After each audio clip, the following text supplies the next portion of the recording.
Hello, hello, my Black History book lovers. I am really delayed in doing this year's Black History book reading for children, and I do apologize. My intention was to have all of these books read for you, but things came up and I was rather delayed, and so here I am. I am doing them now, but I think any time is a great time to read books because, first of all, Black History is 365, 366, and because we are in a time when many of these stories are very important to us as a community, as well as to those who desire to embrace the knowledge of our contributions to American history. And the truth is, all Americans, we should desire to learn about one another and not just our own community, but we should be aware of what has happened and what has taken place in our community. So here we have is a book written by Willie Mae Brown titled My Selma, and this is a book you may want to pick up for the young people in your family, or you may want to add it to your own personal collection so that when those young people, those little people, come to visit you, they have a book that they can read when they are visiting you. That's one of the things I think is so important. A lot of times we forget when we have children come and visit us or stay with us to have things that they can enjoy. People may have toys, I don't know, but also to have a collection of books for young readers. We want to promote reading in our community. That should be something we strive to do, no matter what the age is. Coming out of the womb, children should be read to and encouraged to begin reading at 2, 3, 4, 5, and so on, because learning is a continual process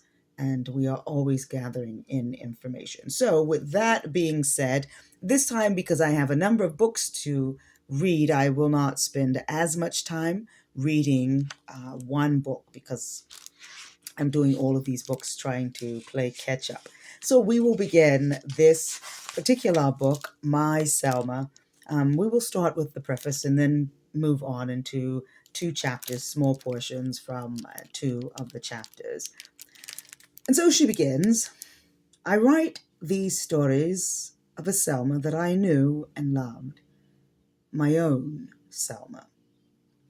A Selma that brought me joy, troubled me, and baptized me into racial injustice and into the race for justice.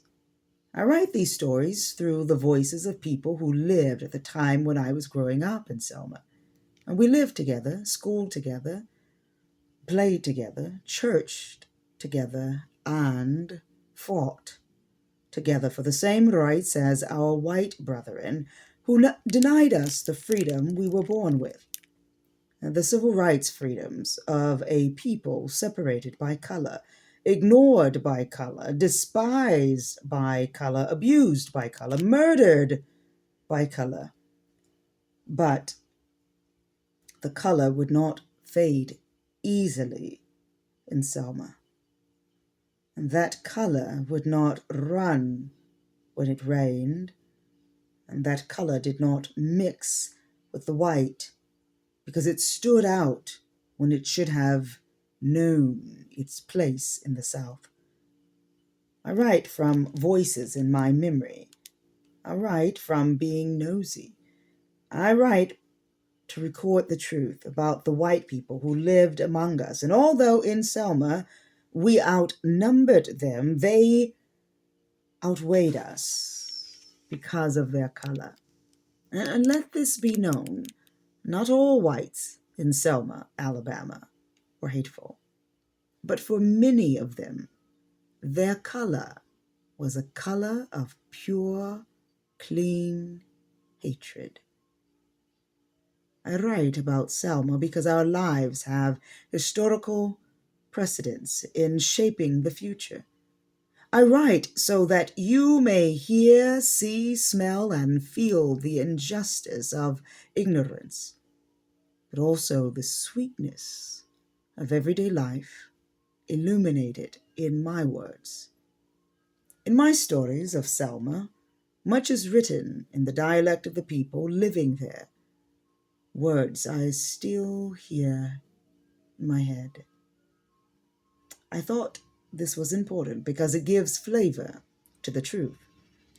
Many things played out behind closed doors in Selma and inside my home as the civil rights movement came together outside in the streets. Come with me and look back on a time when men hunted men for game, when the law was always on the side of white. Wait,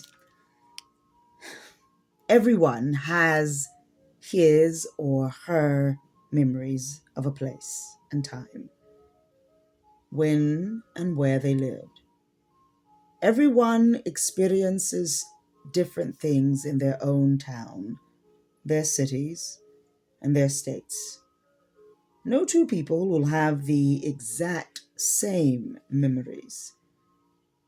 Everybody has their Selma. This is my Selma. I knew what was going on. My Selma. My Selma was a place that emitted the rich, clean odor of black dirt and sour clay, that smelled of sage pork sausage, ham, and biscuits, the breakfast scents, all blowing through dew-covered Johnson grass and across foggy highways at 5 a.m. on any morning. We sometimes went barefoot outdoors, leaving our shoes up on the porch in case the ground was unbearable. Selma's weather could be hot enough in the summer to blister bare feet on a sizzling sandy sidewalk, or so cold in winter that rag-covered water pipes burst under houses, creating miniature ice castles in the dark. My Selma was beautiful, with fields of white cotton, corn, long sweet potato vines, and watermelon patches, with untamed land in abundance, thickets where no man had ever walked, and red clay roads where wild game crossed with hunters and dogs in high pursuit. The sounds of Selma were the late-night lonely whistle of the L&N railroad trains coming and going, rumbling across the sidings on Lower Range Street, not far from our house. And in the mornings, cocks crowing to help raise up the morning sun as citizens prepared themselves for school, work, or church. Radios played the sound of Wilson Pickett, Tyrone Davis, Johnny Ace, Mahalia Jackson, and Martha Reeves and the Vandellas. Sorry about that. Don't know where the Vanderbilts came from, but the Vandellas. Sunday mornings were dedicated to religious music on those same radios, and to Brown family drives in the country, crowded in the back seat of our Chevrolet station wagon with my three older siblings, Nunchi, Ben, and Lavinia. I'm assuming that's how you say that name. And my younger sister, Chauncey, in front with Mama and Da, to Orville, Alabama, 22 miles away from Selma, to attend John the Baptist Church and visit my three mischievous cousins, my quiet Uncle Lot, and my wonderful full body, smelling good like food, pillow soft bosomed Aunt Sister, who loved to rock Chauncey to sleep on her front porch in her straight back rocking chair. From the car window, I could survey the Selma I knew and loved. Barns with grains and storage, and freshly picked cotton for quilt making, sacks of down feathers plucked from pheasants, chickens, and geese, bales of hay in stacks, and root cellars stocked with ball jars of fruit preserves and freshly canned vegetables put away in the fall as reserve. And on the sides of the barns, salt licks for the cows in the fields.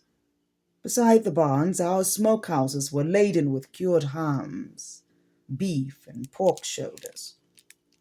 Once the fire was lit, our smokehouses were never unattended. At dusk, or even in the night, if the men folk weren't gathered around the fires, sipping drinks, smoking tobacco, joking and gossiping, ghosts and hants of our families past kept watch, still resisting the call from the other side. Sundays were special in Selma, and everyone knew just about where everyone else was or was supposed to be. Either you were home or you were in church. On Sundays, it was only home or church, even for my older brother. I knew, I know the Selma where Sunday dinners were prepared, starting at 6 in the morning, as the breakfast dishes were being washed. Supper started at 4:30 in the afternoon, with the trays of biscuits passed around, dripping with butter and laced with fig preserves, cradling the middle. Visiting preachers and deacons who were also our teachers at Payne School, Knox Academy, and R&B Hudson High School, joined us at our tables to speak with us about what was going on in Selma.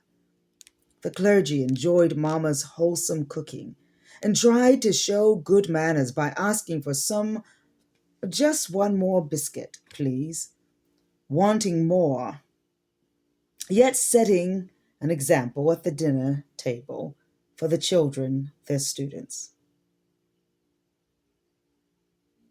One of our teachers was the Reverend Frederick Douglass Reese of Ebenezer Baptist Church, who would baptize me when I was made ready at the age of 12. In 1964, Reverend Reese was president of the Dallas County Voters League. And in 1965, Dr. Martin Luther King Jr. supported his effort to protest against the suppression of Black voting rights by coming to Selma. Selma's youth were mostly proud and obedient. We attended church on Sundays and respected our elders and our teachers, and we never begged and were willing to do work, no matter how menial, to help provide for ourselves and our families. Reverend Reese's sermons on many occasions addressed the youth of Selma as he verbally applauded us for our good behavior. We'll skip over to a baptism. On Sundays, the doors to Selma churches were opened wide and people could be seen making their way to service. Organ music filled the neighborhoods and guided the parishioners on their way, bringing with them all their concerns of the weeks past through the doors of the church and placing them in prayer before the altar. New worries, old problems, sickness, gratitude, and uncertainty found their way to the church in shined shoes and pressed hair as fancy clothes turned heads and Avon sachet powder scents blew through the air, giving the church a fresh start on the morning. The preacher welcomed everyone to come just as you are, while the choir hummed the words, to come to Jesus, rocking side to side as the people made their way to their seats. And now, Selmians were hearing a different kind of preaching on Sunday mornings, because the time for change had come. And Selma was beginning to embark on a movement of nonviolence with a campaign for equal rights. Selmians had decided to begin pressing the government to desegregate the schools and to allow Negroes the rights to register and vote. I started watching more news reporting on television to enhance my awareness of the movement. We owned a Sylvania TV and a telephone. We had a ringer washer machine, too. A new room had been added onto our house and painted. I do not recall a time when we did not have a truck or car. We also had newspaper subscription and delivery, and a subscription to Johnson Publishing Company magazines. Our family had Life of Georgia insurance on everyone in our home. Da was a member of the Lodge of Freemasons, and Mama was an Eastern Star usher. Our faith was Baptist, and we all attended John the Baptist Church in Orville when Da could drive us, and Ebenezer Baptist Church in Selma when we needed to walk to a church closer to home. My three older siblings were baptized in the river behind John the Baptist Church in Orville. The day before they were baptized, Lou, Ben, and Nunchi were bathed from head to foot and kept in a room and prayed over nearly all night. They could not talk or look out the window or fidget too much. No television. They had water and some bread to eat, and Grandma was one of the praying people in the room with them. The day they were going to be baptized at St. John and the Baptist, I was not invited to go to church. So Grandma told me what would happen. She said Reverend Belvins will meet everyone at church at 10 a.m. and they will all have prayer and blessings. From there, a procession of people will walk to the lake all dressed in white and meet the pastor, who will be standing in the lake, and he will call each person in the line by name. Then he will receive them in the water and take them under, because you have to go under the water to be saved, and the Holy Spirit, the Holy Ghost Spirit, put in you, which will save them, give them a new life. After the baptism, the saved ones were prayed over again and then fed a proper meal. And for 1 week, they had to be righteous. And after that, sin no more. I was glad that it was all going to be over soon. And although I would miss watching television with my siblings, especially the Johnny Carson show each night, at least I would have someone to talk to again. When I heard Grandma say that Reverend Belvins in Orville had asked my sisters and brothers not to sin anymore, that stayed on my mind. I decided to call Ebenezer Baptist in Selma and ask them if I could get myself baptized. The deacons who answered the phone, or the deaconess who answered the phone, said that I could and that it would not be held back from me if I wanted to do it, and that she would not mention it to my mother, but I should. She said that she would talk it over with Reverend Reese, and if he said that it was okay, which he probably would, because this was the Lord talking through me to be baptized as soon as possible, Reverend Reese would perform the ceremony. I asked her if I had to be prayed over all night and stay in a locked room. She said that would not be necessary. Reverend Reese was a preacher of modern days. She said it was the right thing to do because no one wanted to die and go to hell. And to me, being in Selma was a form of hell. So I walked the few blocks to meet the women at Ebenezer one morning during the week and signed my certificate to be baptized. I had to stay one step ahead of Satan before I became a teenager and before I marched for freedom and civil rights or engaged in a sit-in.